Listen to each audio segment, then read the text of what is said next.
Vážená odborná poroto, zdravím vás u mé prezentace pro středoškolskou odbornou činnost. Jmenuji se Beata Doleželová a dnes vám představím svou práci, která se zabývala zkoumáním účinků očních roztoků na parazita Acanthamoeba castellani. Má prezentace se bude skládat z několika částí. Nejprve bych vám ráda představila samotného parazita, nemoc, kterou způsobuje, souvislost mezi nemocí a očními roztoky a jejich vztahem k uživatelům kontaktních čoček. Poté vás stručně seznámím s mými cíli a nadále vás provedu svou praktickou částí. Samozřejmě nezapomenu zmínit přínos mé práce a na závěr bych si dovolila nějaké lehké shrnutí. Každý den si přes více než 140 milionů lidí po celém světě nasadí kontaktní čočky. Tito lidé uchovávají své kontaktní čočky kromě pouzdra také ve víceúčelovém očním roztoku. Důvěřují, že tento komerční oční víceúčelový roztok udrží jejich čočky v bezpečí a v čistotě před různými patogeny.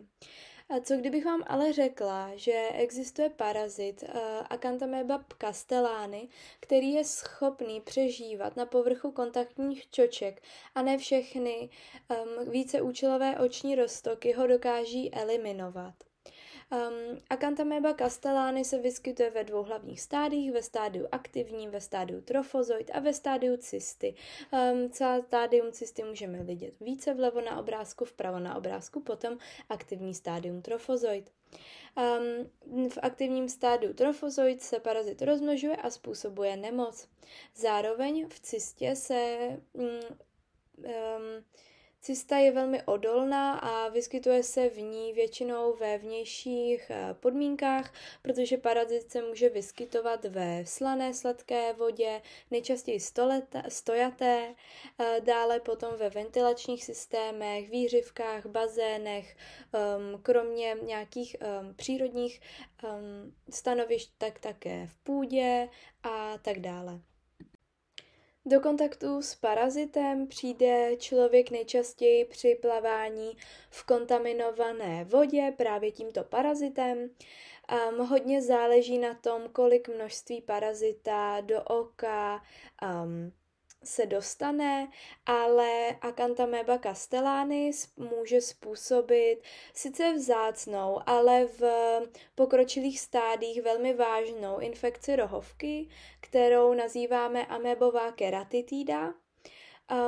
Po celém světě až přes 90% pacientů trpí touto nemocí, tak zároveň nosí i kontaktní čočky, což činí jejich nošení hlavním rizikovým faktorem pro tuto infekci.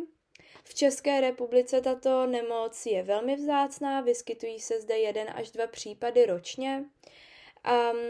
Na obrázku můžeme vidět infekci lidského oka právě amébovou keratitidou, kdy se projevuje u pacienta velká bolest, nadměrné slzení a právě ten prstencový zánětlivý infiltrát, kdy vlastně Acanthamoeba postupuje z nějaké vrchní vrstvy rohovky do těch hlubších vrstev rohovky.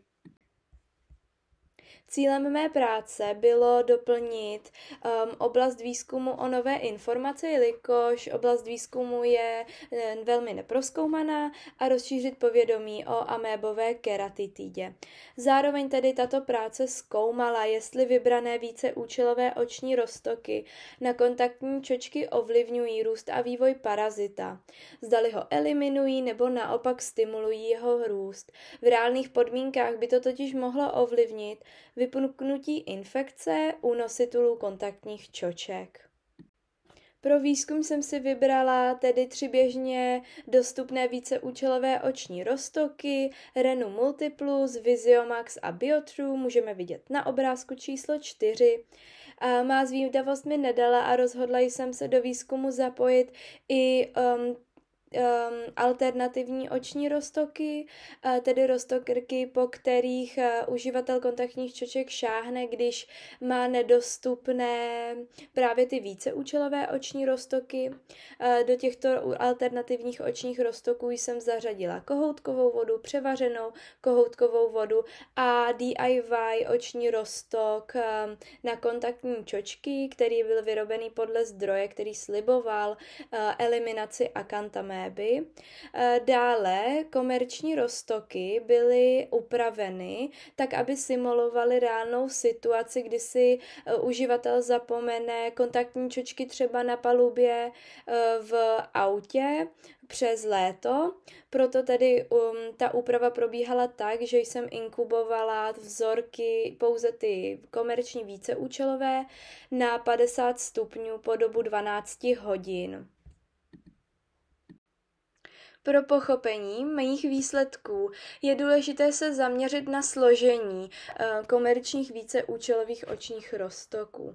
Červeně označené políčko v tabulce ukazuje aktivní látky, které jsou obsaženy v právě těchto roztocích. Aktivní látky jsou látky, které nesou antimikrobiální účinek a mají za úkol eliminovat parazita a udržet čočky v čistotě. Roztok Renu a Viziomax obsahovaly pouze jednu aktivní látku, a to látku PHMB. Dále roztok Biotrue obsahoval kombinaci dvou aktivních látek Polyquaterium a látky PHMB. Z mé praktické části je potřebné vypíchnout jednu část. Potom, co byla kultura vložená do očních roztoků, tak se po nějaké době bylo samozřejmě provedeno pozorování.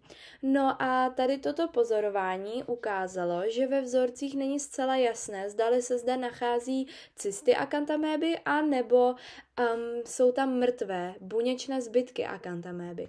Proto jsem se rozhodla udělat simulaci lidského oka, která spočívala v tom, že jsem do roztoku s kulturou akantaméb přidala růstové médium.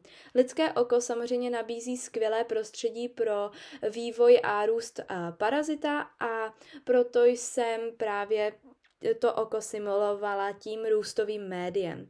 Jelikož když by ty akantaméby byly mrtvé, tak by se samozřejmě ve vzorcích s růstovým médiem nic nestalo a nic by se nezměnilo. Tudíž by to znamenalo, že roztok zcela eliminoval parazita.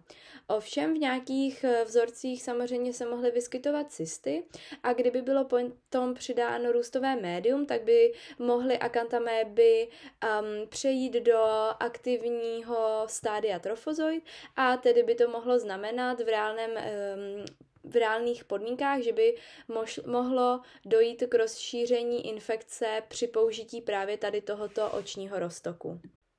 Na obrázku 5 můžeme vidět u pozorování číslo 2 právě pozorování před tou simulací lidského oka, kdy vlastně vidíme pouze na roztoku Biotrue jasné cysty a jinak není úplně možné poznat, zda se jedná o mrtvou buňku anebo cystu. A u pozorování 3 tedy vidíme finální výsledky po simulaci lidského oka, kdy vidíme, že u roztoku Renu multiplus došlo k rozšíření akantaméby a parazit se zde rozmnožil, tudíž by v reálných podmínkách došlo k rozšíření infekce a u roztoku Biotrue a Viziomax nedošlo k rozšíření infekce a buňky byly zcela eliminovány. U roztoku Biotrue teda před tím pozorováním 2 byly i tak cysty, takže ta eliminace byla poměrně opožděná, což taky nečiní roztok úplně ideálním. U inkubovaných vzorků došlo ve všech případech k naprosté eliminaci parazita a u alternativních roztoků nečekaně došlo ve všech případech k rozmnožení akantaméby, tudíž to činí alternativní roztok jako velmi nevhodnou náhradou za ty víceúčelové a z největší pravděpodobností by došlo k rozšíření infekce. Má práce tedy přináší nové inovace v oblasti výzkumu o účinnosti očních roztoků a upozorňuje na skutečnost, že ne všechny oční roztoky jsou stejně účinné. U roztoku Renu multiplus, který obsahoval pouze aktivní látku PHMB, došlo ke stimulaci růstu akantaméby. Zatímco u roztoku Viziomax, který obsahoval také pouze aktivní látku PHMB, došlo k eliminaci parazita. Tento výsledek dokazuje potřebu dalšího zkoumání v této oblasti, protože jsou zde stále výsledky v rozporu a také ty výsledky jsou stále nejasné a informace nám hodně chybí. Dále samozřejmě moje práce poskytla praktické doporučení pro uživatele kontaktních čoček o infekci a účinnosti tedy víceúčelových a alternativních roztoků. Zároveň bych chtěla ukázat, že má práce přispěla i k tomu, že bychom se měli zaměřit na pochopení efektivity aktivních látek za zvýšených teplot, protože výsledek, kdy došlo k eliminaci parazita v inkubovaných vzorcích, je poměrně zajímavý výsledek a žádná zatím studie se s tímto výsledkem nepotkává. Tímto bych chtěla poděkovat za pozornost, zároveň bych chtěla poděkovat výzkumnému centru Bioce, ve kterém jsem mohla praktickou část vykonávat, a to především oddělení eukaryotické mikrobiologie, a velké díky patří panu doktoru Janu Machovi, který mi nabízel odbornou pomoc při celé mojí práci.